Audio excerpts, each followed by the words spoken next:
Quédate en la casa, que en La Iguana nos quedamos contigo para informarte.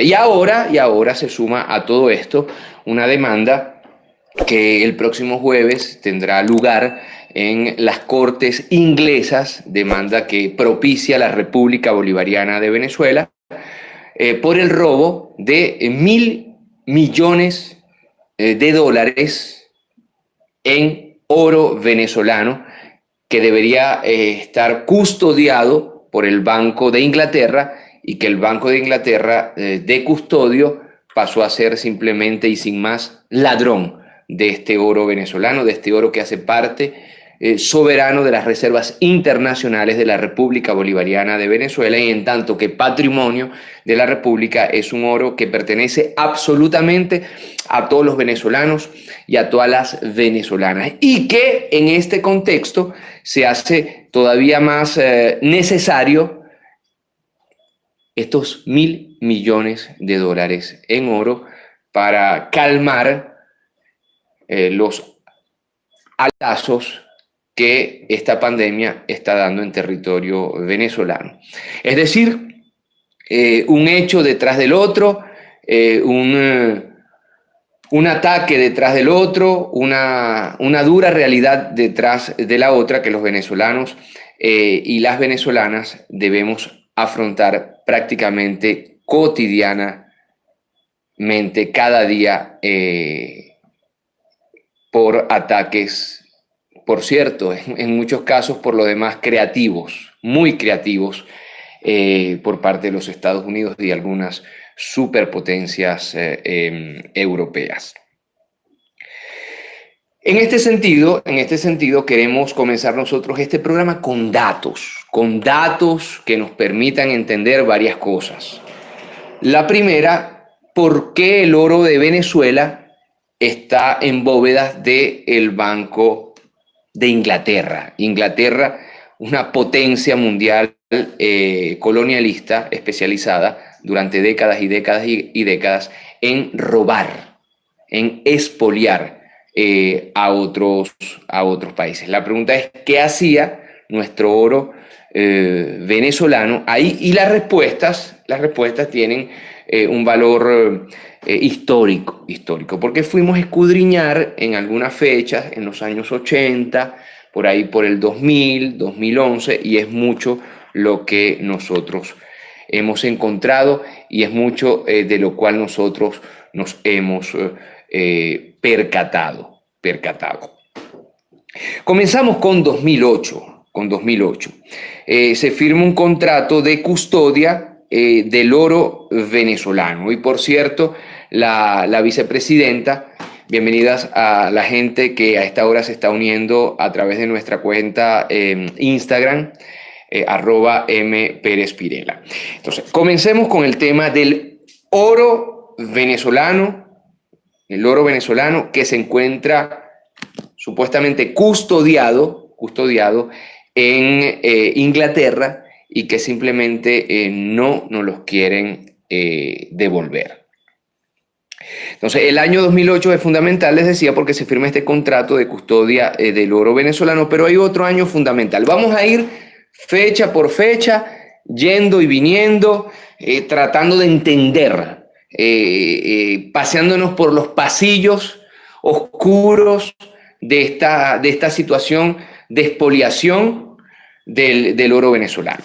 En 2011, Estados Unidos, y una referencia histórica es fundamental, junto con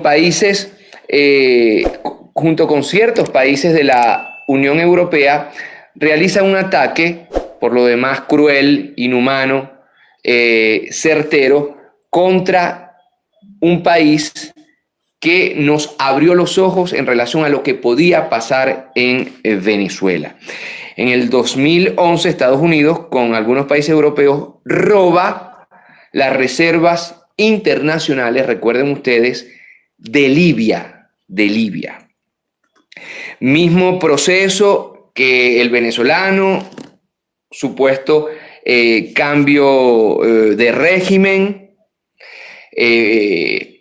financiado por los Estados Unidos, financiada las oposiciones, en ese caso de Libia, también la oposición de Venezuela. En ese momento, 2011, sumaron a sus reservas, es decir, a las reservas de los Estados Unidos y de algunos países de Europa, el oro que era del pueblo libio. ¿Qué me les parece? Ya vamos a ver nosotros los diferentes niveles de este negocio redondo, en el cual se han especializado ciertos estados colonialistas, como los Estados Unidos, como Francia, como Inglaterra, etcétera, etcétera, etcétera, pero también ciertos grupúsculos delincuenciales de cuello blanco, de los cuales vamos a hablar.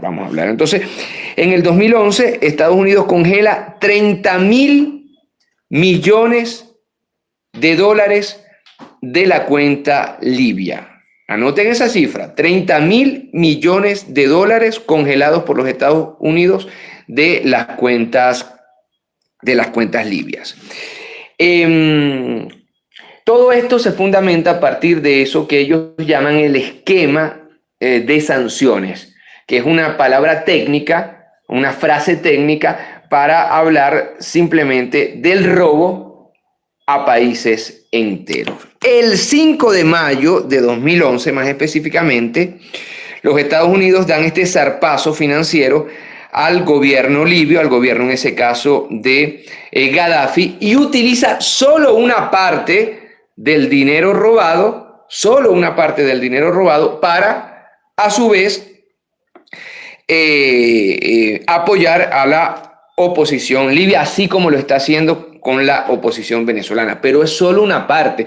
Recordemos que las oposiciones que fungen como especie de grupúsculos delincuenciales, ¿sí? Que apoyan las medidas de los Estados Unidos y de Europa, de la expoliación de los bienes de algunos países del sur del mundo,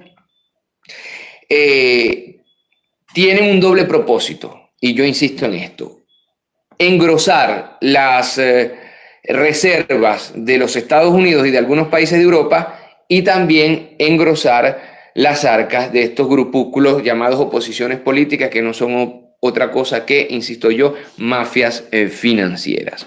Estados Unidos entró a Libia y se terminó de robar ahora sí todo lo que estaba no solamente en reservas internacionales, en diferentes cuentas alrededor del mundo, sino ya se robó directamente todo lo que se encontraba dentro del territorio libio, a imagen y semejanza de lo que se quería hacer en Venezuela con la operación Gedeón. Recuerden que en el contrato, y así lo recordó la vicepresidenta, Delcy Rodríguez hoy día, en el contrato, estos mercenarios de Gedeón se quedarían con el 14% de todo lo que encontrasen en Venezuela. Es decir, la lógica del botín.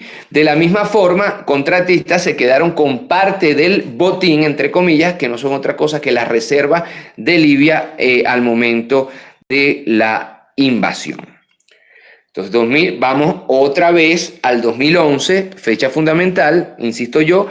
Chávez decide repatriar todo el oro que tenía Venezuela en custodia en bancos extranjeros, quedando en el Banco de Inglaterra, y es el monto que en estos momentos nos estamos disputando, quedando en el Banco de Inglaterra un monto de resguardo para operaciones financieras internacionales. Yo lo repito, en el 2011 Chávez decide repatriar todo el oro que tenía Venezuela en custodia en bancos extranjeros, quedando en el Banco de Inglaterra un monto de resguardo para operaciones financieras internacionales. Es este monto que la vicepresidenta define como la banda criminal de ladrones de cuello blanco están tratando de robarse. Es este monto remanente, unos 1.000 millones de dólares. ¿Quiénes? Juan Guaidó, José Ignacio Hernández, que funge como un supuesto procurador, pero en realidad es el más conpiscuo activista financiero encargado pormenorizadamente del robo a las arcas de los venezolanos y de las venezolanas.